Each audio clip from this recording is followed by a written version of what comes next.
Bonjour tout le monde, ici Thierry de Dr. Web. Dans le fond, on a cru bon vous préparer quelques petites capsules vidéo pour vous aider, vous, les entrepreneurs et entreprises du Québec, à passer au travers de la crise. Donc, on veut vraiment mettre l'accent sur ce que vous pouvez faire durant cette période-là pour, dans le fond, optimiser et maximiser vos revenus futurs. Donc, probablement une chose que vous pouvez faire vraiment simple, c'est dans le fond de réorganiser vos dossiers et autant à la fois numérique que sur votre bureau. Si vous êtes comme moi, vous avez peut-être tendance à mettre de côté la paperasse, faire empiler ça. Donc, c'est le moment maintenant de mettre de l'ordre dans tout ça. Heu, Installer des classeurs, trier vos factures, vos dossiers clients. Même chose pour le bureau sur votre ordinateur. Est-ce que votre bureau, les icônes sont partout? Profitez du temps pour faire du ménage dans tout ça. Vous allez voir, ça va vous éclaircir l'esprit.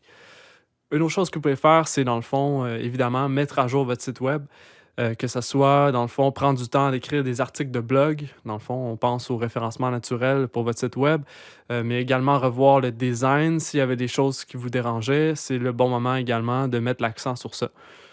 Sinon, une autre chose que vous pouvez faire, c'est préparer à l'avance, des publications pour vos réseaux sociaux. Je ne sais pas si vous saviez, mais sur Facebook, par exemple, il y a un outil de planification de programmation de vos publications. Donc, une fois que la crise sera passée, ça sera plus le moment, là, tout le monde va être dans le rush partout. Donc, c'est vraiment le temps maintenant de planifier vos publications. Ça peut être de faire les infographies, planifier vos promotions futures après crise. Comme ça, une fois que la crise sera passée, toutes vos publications seront préparées. Donc, vous pourrez focuser sur vos activités plutôt que de penser à Facebook ou Instagram dans ce cas-ci. Donc, une autre chose que vous pouvez faire également, c'est d'ajuster votre comptabilité, c'est-à-dire regarder, prendre le temps de regarder vos chiffres, prendre le temps de regarder vos états financiers passés. Savez-vous c'est quoi votre marge? C'est quoi votre marge par service, par produit vendu? Analysez vos chiffres, regardez vos ratios également, par exemple le ratio actif sur passif, votre taux d'endettement. C'est vraiment le moment de regarder ça. Et également, les comptables restent ouverts, donc si votre comptable est ouvert, vous pouvez l'appeler, faire du ménage dans tout ça. Regarder, connaître vos chiffres, c'est vraiment important pour un entrepreneur. C'est aussi une occasion, pour vous de, renforcer vos liens avec vos clients existants. Ça peut être juste d'envoyer un petit courriel, dans le fond, pour demander des nouvelles à vos clients, savoir comment ils passent la crise, s'ils ont besoin de votre aide.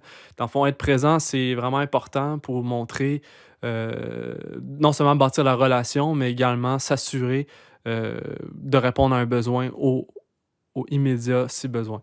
Donc, c'est vraiment important de ne pas oublier vos clients dans tout ça et d'avoir un petit mot pour eux, pour les encourager à passer au travers.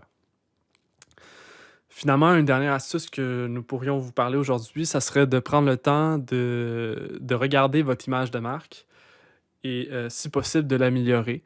Qu'est-ce que je veux dire par là? C'est que dans le fond, par exemple, vous avez, premièrement, si votre logo, date de 20 ans, c'est peut-être le moment de prendre le temps de réfléchir à votre vision, votre mission d'entreprise et de refléter ça dans votre logo, votre image de marque.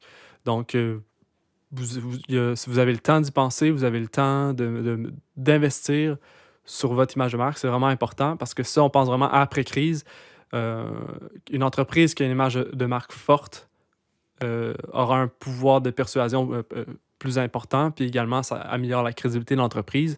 Vous pouvez également, si vous faites par exemple différents documents de proposition, des factures, vous assurer que même votre site web, vous assurer que votre image de marque est constante et homogène à travers tous les documents. C'est important également, l'homogénéité de votre image de marque.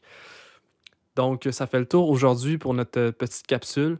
Donc j'espère que celle-ci, vous sera utile. On va publier d'autres contenus, donc n'hésitez pas à nous suivre ou poser des questions dans les commentaires.